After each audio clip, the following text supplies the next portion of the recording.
Nabi Hud alaihi salam.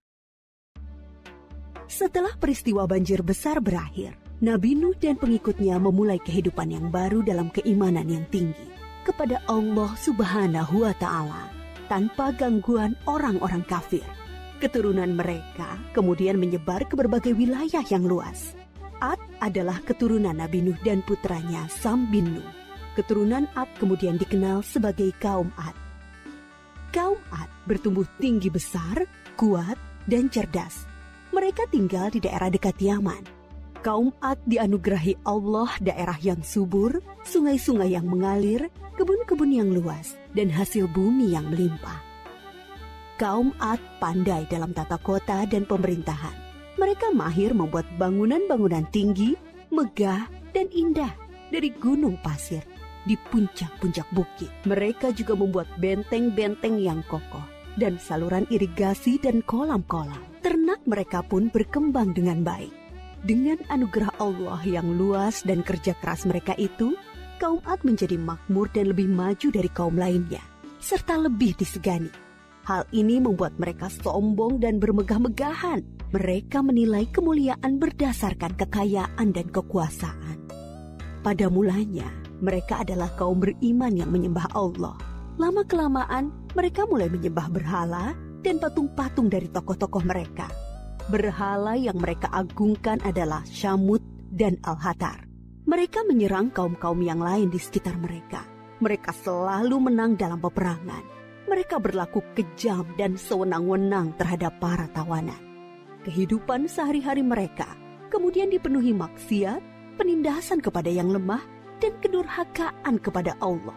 Di tengah masyarakat yang rusak itulah, Nabi Hud alaihi salam diutus Allah untuk menyampaikan ajarannya. Nabi Hud berasal dari keluarga kaya dan terpandang di kalangan kaum Ad. Akhlaknya mulia, cerdas, dan tidak terpengaruh oleh kerusakan kaumnya. Setelah sampai perintah Allah, mulailah beliau berdakwah mengajak kaumnya untuk kembali menyembah Allah. Hai kaumku, sembahlah Allah, tinggalkanlah berhala-berhala itu. Aku tidak meminta imbalan kepadamu atas semua ini. Upahku hanyalah dari Allah. Nabi Hud berdakwah dengan sabar tanpa putus asa. Tak henti-hentinya mengajak kaumnya untuk bertakwa kepada Allah, agar mereka terhindar dari azab Allah, sehingga mereka tidak mengalami nasib yang sama dengan kaum Nabi Nuh. Tetapi kebanyakan kaum Ad tidak mau mengikuti ajakan Nabi Hud. Mereka bersikeras untuk tetap menyembah berhala. Mereka menganggap Nabi Hud lemah akal dan gila. Dengarlah Hud, sembahan-sembahan kami telah mengutukmu sehingga engkau menjadi gila. Ucapanmu ngelantur, kacau. Itu karena kau menghina sembahan-sembahan kami. Kami tidak percaya pada ucapanmu. Datangkanlah azab yang telah engkau ancamkan. Kami tidak takut sedikit pun.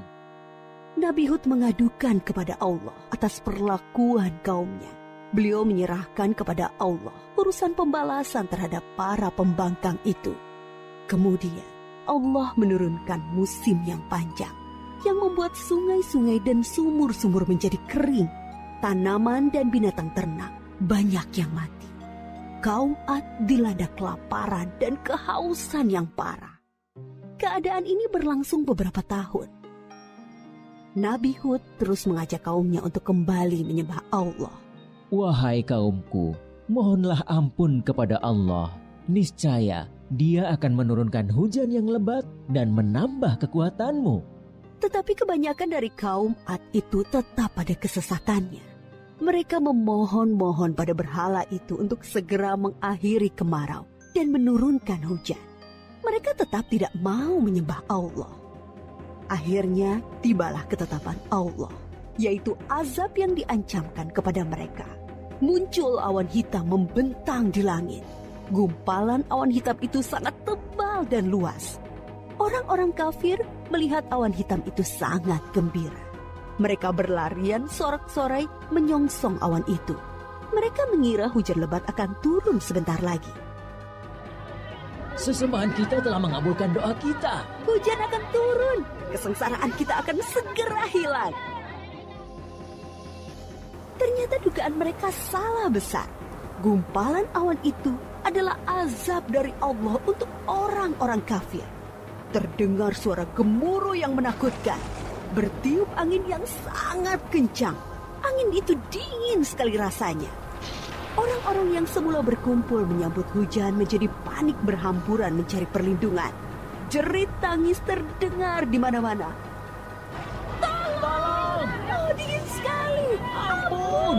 Aku tidak tahan. Tolong! Orang-orang itu putus asa dan menyesal. Tetapi sudah terlambat. Angin dingin itu bertiup luar biasa kencangnya, menumbangkan apa saja yang dilaluinya. Pohon-pohon, gedung-gedung megah, rumah-rumah, patung-patung, berhala, semua rusak porak-poranda. Negeri kaum Ad yang megah telah rusak binasa. Mayat-mayat orang kafir bergelimpangan di mana-mana. Tubuh yang tadinya gagah perkasa menjadi seperti batang pohon yang lapuk. Hanya Nabi Hud dan pengikutnya yang diselamatkan oleh Allah dari azab itu. Mereka kemudian hijrah ke Hadramaut, membangun kehidupan baru di sana. Mereka hidup sejahtera dengan beriman kepada Allah Subhanahu wa Ta'ala. Nabi Hud wafat di tempat baru itu.